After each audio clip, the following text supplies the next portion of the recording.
In a woodland atop a hill, a hearty fire was roaring in the grate of a fireplace inside a tiny cottage. Next to an enormous alabaster vase, two small creatures sat on miniature armchairs, cosy and warm. A tiny paw hung over the arm of one of the chairs, and in its grip another paw held back. The hedgehog and mole were tired. It was the first week of spring. The daffodils had burst from the damp earth, and the wisteria which clung to the outside walls of the cottage was starting to bud. Before long, the animals knew the outside of the cottage would be a riot of colour, blooming in purples, oranges and yellows. This was a magical time of year.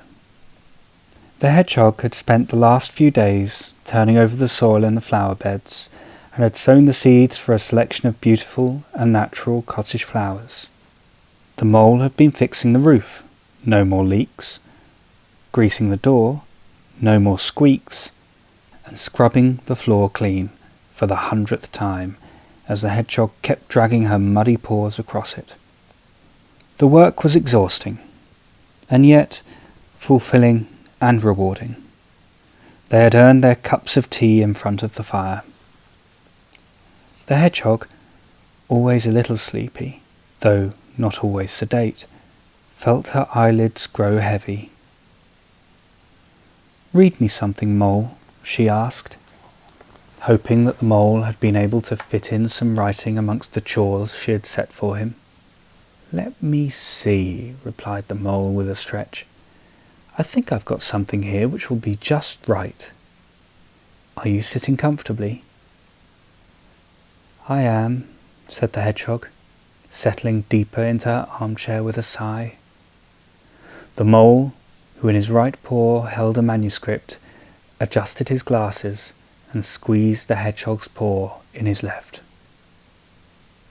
This story begins in a woodland not dissimilar to our own, with a pond and a small stream, and lots of old and grand trees, oaks, willows and elms, all crowd the scene, with the only space the sun can reach being small pockets of water dropped casually across the landscape.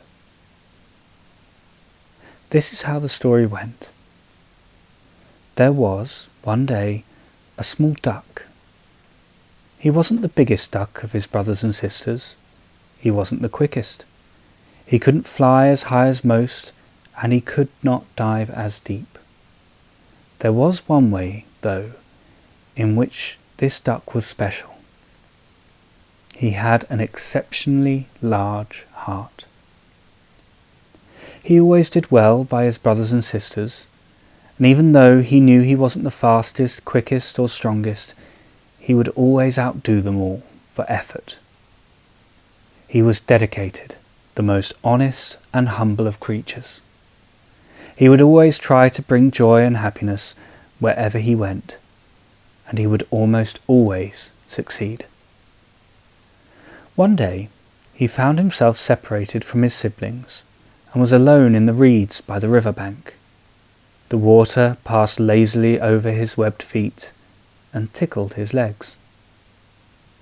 Suddenly, in the corner of his eye, he saw something move. A flash of red, like a fire coursing through the reeds and grass.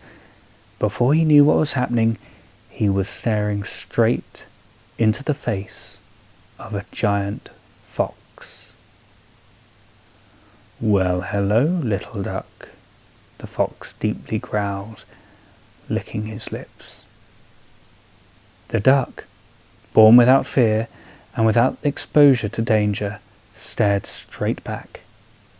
"Hello." The two animals considered each other for a moment. "What is there to stop me eating you up right now?" the fox asked.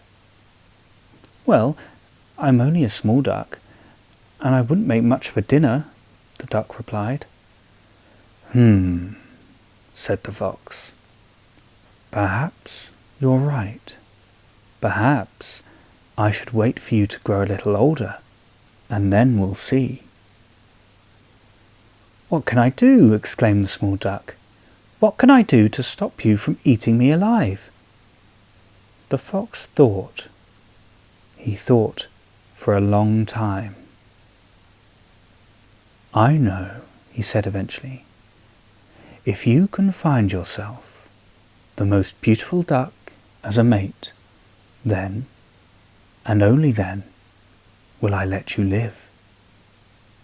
The duck was terrified. "How can I do such a thing?" the small duck asked. "When I'm not the fastest, I'm not the strongest, I can't fly the highest or dive the deepest." "Well," the fox replied, "I'll tell you how. Search every bank of this river, and the river at the end of that. Keep searching every bank until you find the perfect pebble. You'll know when you find it, because it'll glint up at you in the wet of an April shower. It'll dazzle you beyond words. You will know when you find the right pebble. Return then to this river, and you shall find a perfect mate for the perfect pebble.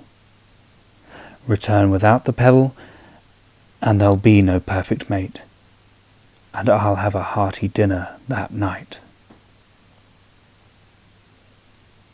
"Hedgehog," the mole whispered, "are you asleep?" The hedgehog's eyes were closed, and she had drifted off into a peaceful sleep. The mole slowly and quietly got to his feet and draped a small quilt over her body, tucking her in so only her tiny face was exposed.